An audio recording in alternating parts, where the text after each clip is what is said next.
Welcome to my YouTube channel. आज हम पढ़ेंगे विज्ञान क्लास 8 चैप्टर नंबर 2।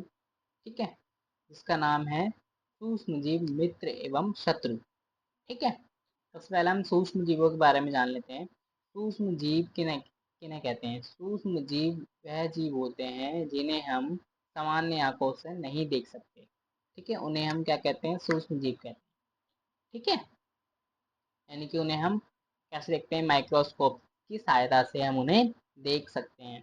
ठीक है, सूक्ष्म जीव। ठीक है, सूक्ष्म जीवों को हम मुख्य रूप से 4 भागों में बांटते हैं। ठीक है, जिसमें से पहला है जीवाणु, कवक, प्रोटोजोआ और शैवाल। ठीक है, इसके अतिरिक्त एक और होता है जिसे हम बीजाणु कहते हैं। ठीक है, वायरस। ठीक है, ये भी सूक्ष्म जीव होता है, परंतु यह अन्य सूक्ष्म जीवों की तरह नहीं होता। ठीक है, ये केवल परपोषी में ही गुणन करता है।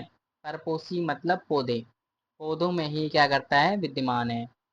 ठीक है, अर्थात जीवाणु जो होते हैं वो पौधे और जंतु की कोशिकाओं में गुणन करते हैं, यानी कि जो जीवाणु होते हैं वो दोनों में बीमारियां फैलाते हैं, जबकि बीजाणु जो होता है वो पौधों में ही बीमारियां फैलाता है। ठीक है, बीजाणु द्वारा सामान्य रोग जैसे जुकाम, फ्लू, ठीक है, अधिकतर खांसी होती है। ठीक है, और विशेष रोग जैसे पीलिया, खसरा, ठीक है, बीजाणु द्वारा यानी वायरस द्वारा रोग हैं। ठीक है, देखो बीजाणु की जो ड्राइंग है वो एक ये बीजाणु है और एक ये बीजाणु है, ये दोनों बीजाणु हैं अलग अलग प्रकार के। ठीक है, नेक्स्ट आ जाइए। नेक्स्ट है प्रोटोजोआ। ठीक है, इससे होने वाले कुछ रोग जैसे अतिचार, अतिचार का मतलब होता है डायरिया। ठीक है, और मलेरिया। ठीक है, ये प्रोटोजोआ से होते हैं। ठीक है, और देखिए इनकी ड्राइंग देख लीजिए। प्रोटोजोआ, प्रोटोजोआ जो है वो प्रोटोजोआ के अंतर्गत अमीबा आता है और पैरामीशियम आता है। ठीक है, शैवाल के अंतर्गत ये दोनों आते हैं। ठीक है, नेक्स्ट आ जाइए। नेक्स्ट चीज है जीवाणु। जीवाणु किसे कहते हैं? इससे होने वाले रोग जो है वो है टाइफाइड और टीबी। ठीक है, और इसकी तस्वीर है, ये एक जीवाणु की है और एक जीवाणु की है, ये दोनों अलग अलग प्रकार के जीवाणु हैं। ठीक है, नेक्स्ट टॉपिक पर जाइए। नेक्स्ट टॉपिक इज जीवाणु कहाँ, सूक्ष्म जीव कहाँ रहते हैं? ठीक है, सूक्ष्म जीव कहाँ रहते हैं? सूक्ष्म जीव एक कोशिका भी हो सकते हैं। ठीक है, सूक्ष्म जीव क्या हो सकते हैं? एक कोशिका भी हो सकते हैं, जैसे कि जीवाणु, और कुछ शैवाल और प्रोटोजोआ। ठीक है, बहुकोषी भी हो सकते हैं, जैसे कवक। ये बर्फीली गर्म स्रोतों तक हर प्रकार की परिस्थितियों में रह सकते हैं। ये मरुस्थल दलदल में भी पाए जाते हैं, यानी कि जीवाणु जो सूक्ष्म जीव होते हैं वो हर प्रकार की परिस्थिति में और हर जगह ही पाए जाते हैं। ये मनुष्य सहित जंतुओं के शरीर के अंदर भी पाए जाते हैं। ठीक है, कुछ सूक्ष्म जीव दूसरे सजीव पर आश्रित रहते हैं, जबकि कुछ अन्य स्वतंत्र रूप से पाए जाते हैं। ठीक है, अमीबा जैसे जीव अकेले ही रह सकते हैं, जबकि कवक जीवाणु समूह में रहते हैं। ठीक है, नेक्स्ट टॉपिक इज है सूक्ष्म जीव और हम। ठीक है, सूक्ष्म जीव की हमारे जीवन में महत्वपूर्ण भूमिका निभाते हैं। ठीक है, सूक्ष्म जीव क्या करते हैं? हमारे जीवन में महत्वपूर्ण भूमिका निभाते हैं। इसमें कुछ हमारे लिए लाभदायक होते हैं तथा कुछ हानिकारक एवं रोग फैलाने वाले होते हैं। ठीक है, सूक्ष्म जीव मित्रवत सूक्ष्म जीव। ठीक है, या सूक्ष्म जीवों का उपयोग। ठीक है, या हमारे मित्रवर्ती सूक्ष्म जीव कौन से होते हैं? ठीक है, या सूक्ष्म जीवों का उपयोग। ठीक है, मित्रवर्ती सूक्ष्म जीवों का उपयोग हमारे दैनिक जीवन में किस प्रकार है, लिखिए। ये इस तरीके से क्वेश्चन आ सकता है। ठीक है, तो हम देख लेते हैं। देखो, इनका उपयोग दही, ब्रेड एवं केक बनाने के लिए किया जाता है। ठीक है। प्राचीन प्राचीन काल से ही सूक्ष्म जीवों का उपयोग अल्कोहल बनाने के लिए किया जाता है। ठीक है। पर्यावरण को स्वच्छ रखने के लिए भी इसका उपयोग किया जाता है। ठीक है। जीवाणुओं द्वारा औषधि तथा कृषि कृषि में मृदा को उर्वरकता में वृद्धि करने के लिए भी, यानी मृदा की उर्वरकता में वृद्धि करने के लिए भी किया जाता है, यानी कि उसकी उपजाऊ क्षमता, जो मृदा की उपजाऊ क्षमता है वो बढ़ाता है। ठीक है। तो अब हम इन चारों को ही क्या पढ़ेंगे, विस्तार से पढ़ेंगे नीचे। ठीक है। दही एवं ब्रेड का बनना। ठीक है। दही में अनेक सूक्ष्म जीव पाए जाते हैं। ठीक है। जिसमें से लैक्टोबैरियस नामक जो जीवाणु होता है वो प्रमुख प्रमुख रूप से पाया जाता है। ठीक है। जो दूध को दही में परिवर्तित कर देता है। ठीक है। ईस्ट तीव्रता से जनन करके श्वसन के दौरान कार्बन हाइड्रोक्साइड गैस उत्पन्न करती है। गैस के बुलबुले जो होते हैं वो खमीर वाले मैदा का आयतन बढ़ा देते हैं। मतलब क्या है, आपने भटूरे खाए होंगे। ठीक है। भटूरे क्या होते हैं, भटूरों के अंदर जब उसका आटा गूंदा जाता है, लगाया जाता है, तो उसमें ईस्ट डाली जाती है। ठीक है। जिससे क्या होता है, ईस्ट जो करती है बहुत जल्दी जल्दी जनन करती है। ठीक है। जनन करती है तो उनको श्वसन यानी कि सांस लेने की भी जरूरत पड़ती है। जब वो सांस लेते हैं या छोड़ते हैं तो उससे जो है वो कार्बन हाइड्रोक्साइड गैस उत्पन्न होती है। ठीक है। जिस जिस जो गैस के बुलबुले होते हैं, जिससे खमीर का जो आयतन होता है, यानी कि मैदा का जो आयतन होता है वो बढ़ जाता है। ठीक है। नेक्स्ट टॉपिक पर जाइए।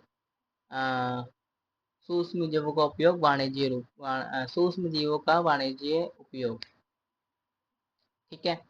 बड़े स्तर पर अल्कोहल यानी कि शराब, ठीक है, एसिटिक एसिड के उत्पादन में सूक्ष्म जीवों का उपयोग किया जाता है। ठीक है। जो गेहूं, चावल एवं फलों के रस से फलों में जो रस उपस्थित होता है, ठीक है, उसमें सकरा होता है। ठीक है। ये क्या होता है, ईस्ट द्वारा अल्कोहल एवं शराब में उत्पादित किया जाता है। ठीक है। जो शराब जो शराब एवं अल्कोहल में गंध आती है, ठीक है, वो चीनी के अल्कोहल में परिवर्तन के कारण बनती है। ठीक है।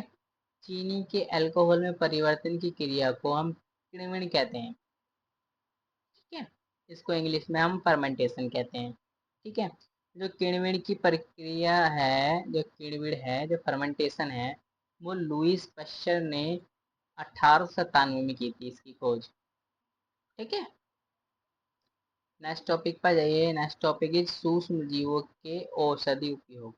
अब सूक्ष्म जीवों के औषधि उपयोग क्या है, जब हम बीमार पड़ते हैं तो डॉक्टर हमारे पेसिनिया का इंजेक्शन अथवा अन्य प्रतिजैविक गोली या कैप्सूल देते हैं। ठीक है।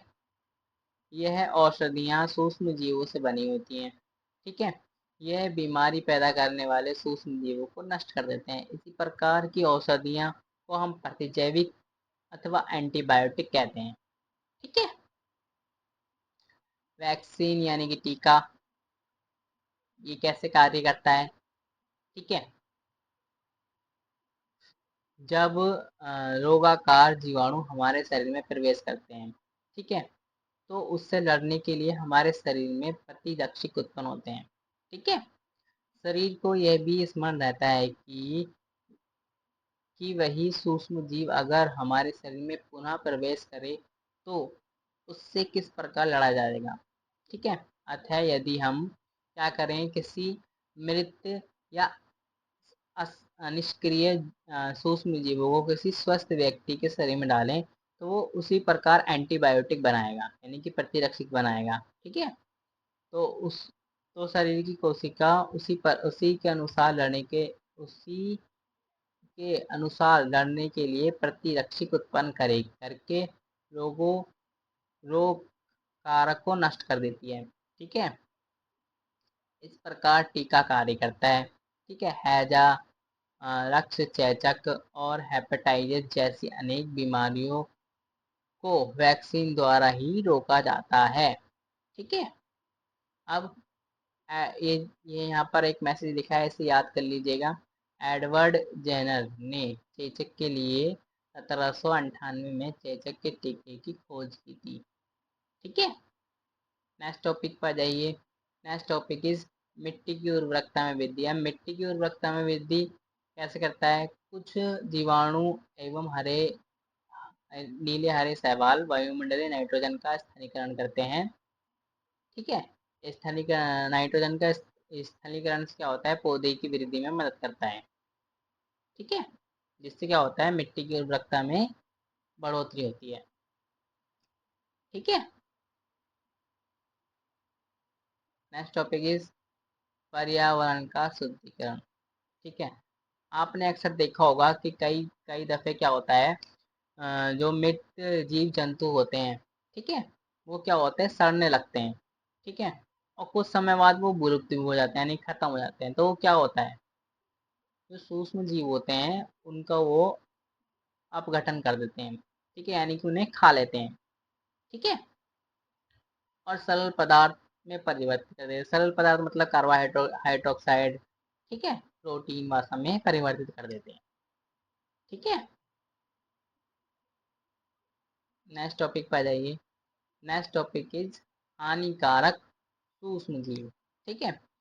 जो जीव मनुष्य एवं जंतुओं जो जीव मनुष्य एवं जंतुओं पौधों में रोग उत्पन्न करते हैं, ऐसे जीवों को हम क्या कहते हैं? रोगाणु या रोगजनक सूक्ष्म जीव कहते हैं। सिंपल सी बात है। ठीक है। अब मनुष्यों में रोगाकार जीवाणु, जब कोई रोग, ठीक है, श्वसन द्वारा, पेयजल एवं भोजन द्वारा हमारे शरीर में प्रवेश करता है, ठीक है, या किसी संक्रमित व्यक्ति द्वारा स्वस्थ व्यक्ति को बीमार कर देता है, ठीक है, ऐसे रोगों को हम संचय रोग कहते हैं। समझ गए? ऐसे रोग को क्या कहते हैं? हम संचय रोग कहते हैं। ठीक है। अब मनुष्य में सूक्ष्म जीवों द्वारा होने वाले कुछ रोग हैं। ठीक है। उनसे रोग हैं। ठीक है। कैसे किस जीवाणु से कुछ सूक्ष्म जीव से फैलते हैं, ठीक है, किस तरीके से फैलते हैं और इनसे बचाव हम कैसे कर सकते हैं। ठीक है। तो रोग है दक्ष है, यानी कि टीबी, सॉरी, दक्ष रोग यानी कि टीबी। ठीक है। खसरा, चिकन पॉक्स और पोलिया। ठीक है। तो जो टीबी है वो सिर्फ जीवाणु से फैलता है, बाकी ये तीनों जो है वो वायरस से फैलते हैं। ठीक है। ये जो दक्ष रोग है वो वायु में फैलता है। ठीक है। खसरा है, ये भी वायु से फैलता है। चिकन पॉक्स है, ये वायु और सीधे संपर्क में आने से फैलता है। और जो पोलिया है ये भी वायु और जल से फैलता है। ठीक है। इनसे हम बच से कैसे सकते हैं? रोगी व्यक्ति को पूर्ण तरीके से अन्य व्यक्ति से अलग रखना चाहिए। ठीक है। रोगी की व्यक्तिगत वस्तुओं को अलग रखना चाहिए। उचित समय पर हम टीका करना चाहिए। ठीक है। हैजा और टाइफाइड, ये दोनों जीवाणु से फैलते हैं। ठीक है। किस माध्यम से फैलते हैं? ये जल के और भोजन के माध्यम से फैलते हैं। ठीक है। इनसे हम बचाव कैसे कर सकते हैं?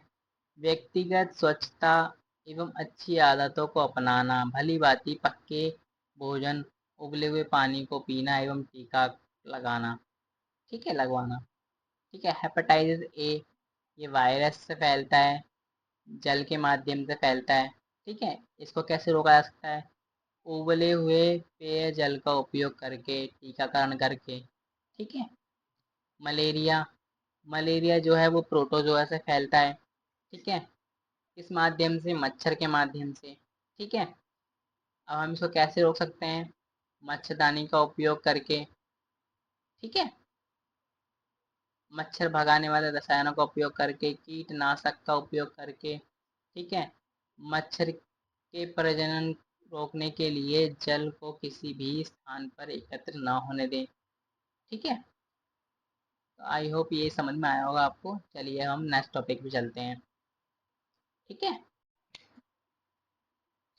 नेक्स्ट टॉपिक इज जंतुओं में रोगाकार जीवाणु। ठीक है। एंथ्रेक्स जीवाणु मनुष्य एवं मवेशियों में होने वाले भयंकर रोग जो जीवाणुओं द्वारा होता है। ठीक है, ये एक एंथ्रेक्स नाम का जीवाणु है जो मनुष्य एवं मवेशियों में बहुत भयंकर रोग उत्पन्न करता है। ठीक है, गाय के खुर में क्या होता है, ये लग जाता है तो गाय का खुर जो है सड़ने लगता है। ठीक है, एवं मुंह का रोग ये वायरस द्वारा होता है। ठीक है, नेक्स्ट टॉपिक इज पौधों में रोग उत्पन्न करने वाले जीवाणु। ठीक है, पादप रोग, ठीक है, सूक्ष्म जीव और किस माध्यम से फैलता है और उनका चित्र। ठीक है, नींबू कैंसर, नींबू कैंसर किससे फैलता है, जीवाणु से फैलता है। ठीक है, किस माध्यम से, वायु के माध्यम से। इसका जो चित्र है वो इस तरीके का है।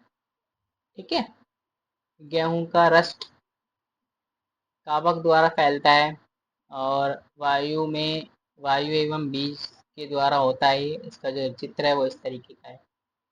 ठीक है, भिंडी की पत्ती में, भिंडी की पत्ती ये वायरस द्वारा होती है। इसका जो माध्यम है वो कीट द्वारा होता है और ये इस तरीके की होती है। ये क्या होता है, इस पर सपोज सफेद सफेद कुछ चीज लगने जाती है, वो इन्फेक्टेड हो जाती है। ठीक है, वायरस से। ठीक है, ये खराब होने लगती है। ठीक है, next topic is food poisoning. ठीक है, फूड पॉइजनिंग क्या है। ठीक है, फूड पॉइजनिंग क्या है, फूड पॉइजनिंग देख लीजिए, हम फूड पॉइजनिंग से पढ़ लेते हैं। देखो, सूक्ष्म जीव द्वारा संदूषित भोजन करने से खाद्य विष विषातन हो जाता है। ठीक है, जो भोजन हमारे भोजन में उत्पन्न होने वाले सूक्ष्म जीव कभी कभी विषैले पदार्थ उत्पन्न करते हैं। ठीक है, यह भोजन को विस्ता विस्ताकत बना देते हैं। ठीक है, जिसके सेवन से व्यक्ति भयंकर रूप से रोग हो जाता है। ठीक है, जिससे क्या होता है, कभी कभी व्यक्ति क्या होता है, भयंकर रूप से बीमार पड़ जाता है। ठीक है, फूड पॉइजनिंग से। ठीक है, नेक्स्ट टॉपिक इज खाद्य परिरक्षण, यानी कि खाद्य की सुरक्षा। ठीक है, भोजन अथवा खाद्य को सुरक्षित होने को हम क्या कहते हैं, सुरक्षित करने को हम क्या कहते हैं, खाद्य परीक्षण कहते हैं। इससे सूक्ष्म जीवों द्वारा। ठीक है, यानी कि भोजन को सूक्ष्म जीवों द्वारा बचाने को हम क्या कहते हैं, खाद्य परीक्षण कहते हैं।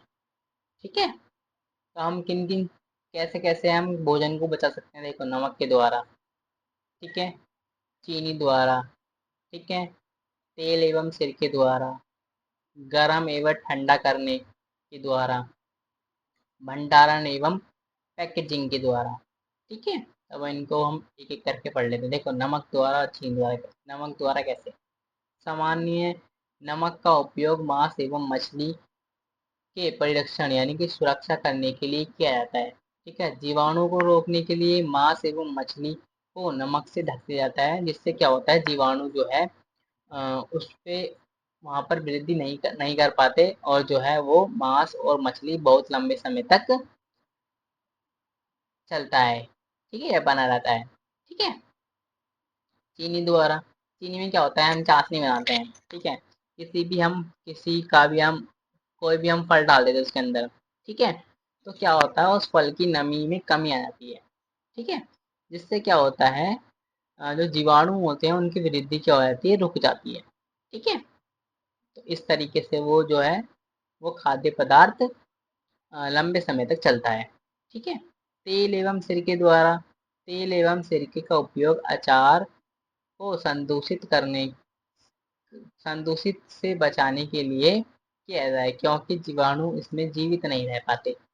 ठीक है, गरम एवं ठंडा करने पर अब क्या करते हैं, देखो, गरम करने पर क्या होता है, जो भी खाद्य पदार्थ में जीवाणु होते हैं वो नष्ट हो जाते हैं गरम करने पर। ठीक है, जिससे क्या होता है, खाना लंबे समय तक चल जाता है। ठीक है, आपने मम्मियों को भी देखा होगा कि दूध गर्म कर दो नहीं तो फट जाएगा। ठीक है, वो किस लिए दूध गर्म करते हैं, ताकि उसमें जितने भी बैक्टीरिया उत्पन्न हुए हैं वो सब मर जाएं। ठीक है, अब ठंडा करने पर क्या होता है, कि जितने भी सूक्ष्म जीव उस खाद्य पदार्थ में होते हैं उनकी वृद्धि क्या होती है, रुक जाती है, जिससे वो खाद्य पदार्थ क्या होता है, लंबे समय तक चलता है। ठीक है। अब भंडारण और पैकेजिंग क्या है, देखो आजकल क्या होता है, मैदे तथा सब्जियों को वायुरोधी सील किया जाता है। ठीक है। जिससे क्या होता है, सूक्ष्म जीवों से उनको सुरक्षा मिलती है। ठीक है। जब उसके अंदर ना तो वायु आ पाएगी ना जा पाएगी, तो क्या होता है, सूक्ष्म जीव उसमें ना प्रवेश कर पाते हैं, जिससे क्या होता है, जो सामान होता है, जो खाद्य पदार्थ होता है, वो लंबे समय तक चलता है। ठीक है। नेक्स्ट टॉपिक देख लीजिए, ये जो टॉपिक है वो लास्ट टॉपिक है। ठीक है। नाइट्रोजन चक्र। ठीक है। तो देखो, सबसे पहले है वायुमंडल में नाइट्रोजन होता है। ठीक है। ये तड़ित के माध्यम से इसका स्थानांतरण होता है मृदा में। ठीक है। कुछ जो होता है वो वायुमंडलीय नाइट्रोजन का जीवाणु एवं हरेलीय शैवाल द्वारा स्थानांतरित होता है। ठीक है।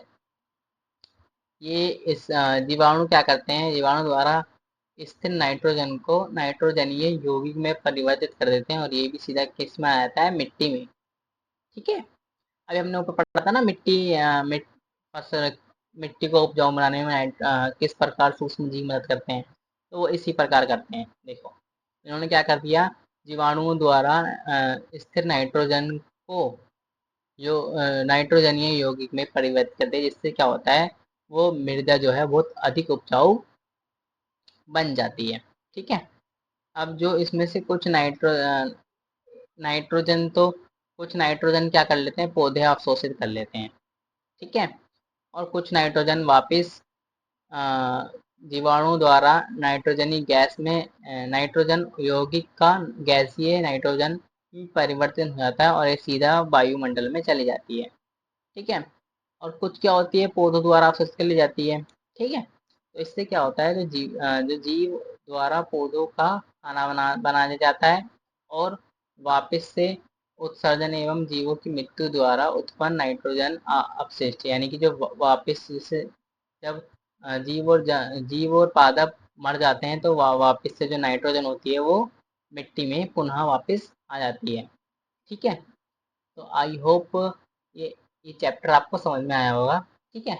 अगर वीडियो अच्छा लगा है तो इसे लाइक और चैनल को सब्सक्राइब कीजिए, ऐसे ही वीडियो देखने के लिए। ठीक है। और वीडियो देखने के लिए आपका धन्यवाद। ठीक है।